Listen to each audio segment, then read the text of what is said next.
Shalom, saya akan menyampaikan kebenaran firman Tuhan. Sebelumnya saya akan berdoa. Roh Kudus, kenakanlah hamba-Mu sebagai pakaian-Mu, agar apa yang menjadi kehendak Bapa di sorga yang akan hamba sampaikan kepada umat-Mu. Dalam nama Yesus hamba sudah berdoa. Amin.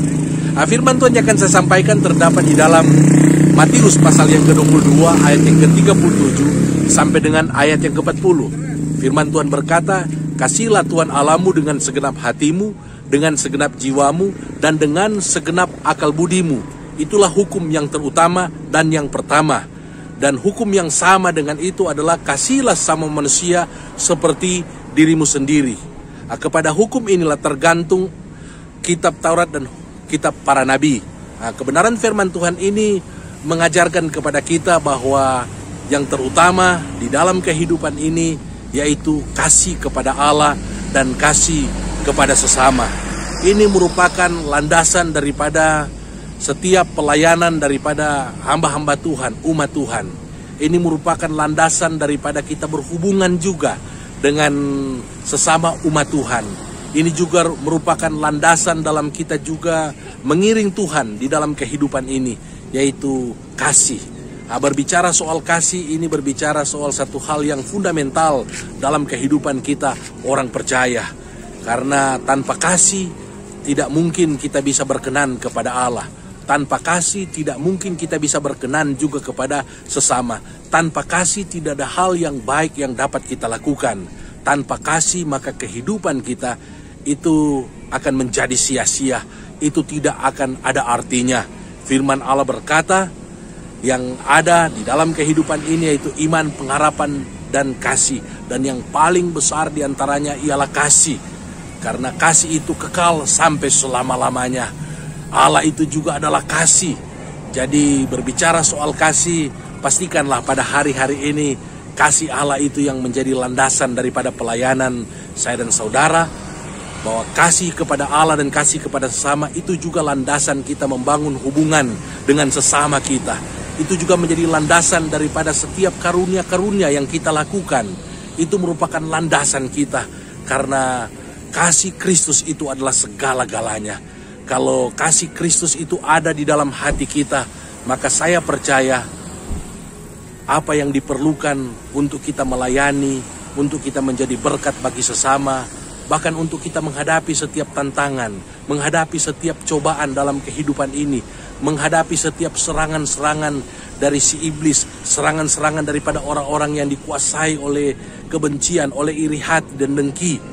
Kalau kasih Kristus ada dalam hati kita, maka kita bukan hanya mampu bertahan, tetapi kita bisa keluar sebagai pemenang dalam kehidupan ini.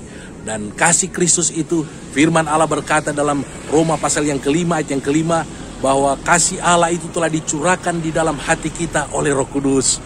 Roh Kudus telah mencurahkan kasih Allah, kasih Yesus itu di dalam hati kita. Sehingga kasih Yesus itu yang akan menolong kita untuk kita bisa mengasihi Allah dengan segenap hati, dengan segenap jiwa, dengan segenap akal budi. Bahkan dalam bagian yang lain, dengan segenap kekuatan kita.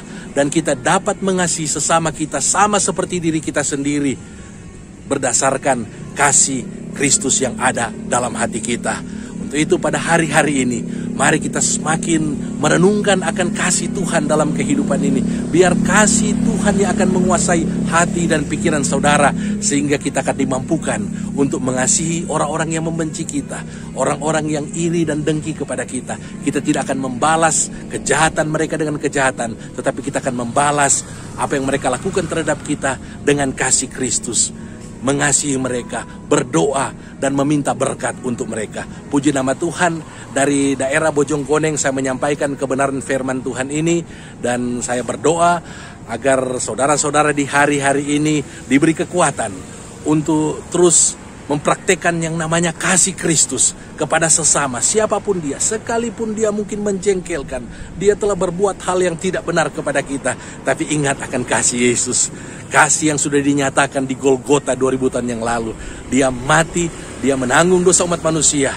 Bahkan kepada orang yang menyalibkan dia berkata, "Bapa, ampunilah mereka, karena mereka tidak tahu apa yang mereka perbuat melawan kehendak-Mu." Biar kasih Kristus yang sudah dinyatakan itu, melalui pengorbanannya di atas kayu salib, dia mati, dia bangkit, dan dia naik ke sorga, menyediakan tempat bagi kita, dan akan datang kembali untuk menjemput orang yang setia, yang percaya dan setia sampai akhir hidupnya.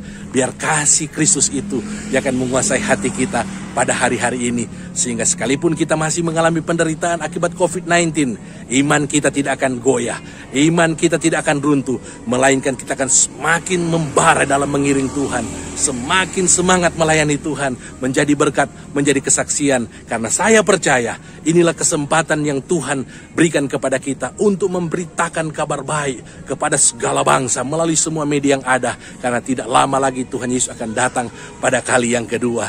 Puji nama Tuhan, mari kita berdoa. Terima kasih Tuhan buat firman yang sudah disampaikan. Jadilah kepada kami seperti yang Kau firmankan. Dalam nama Tuhan Yesus, hamba sudah berdoa. Haleluya, amin.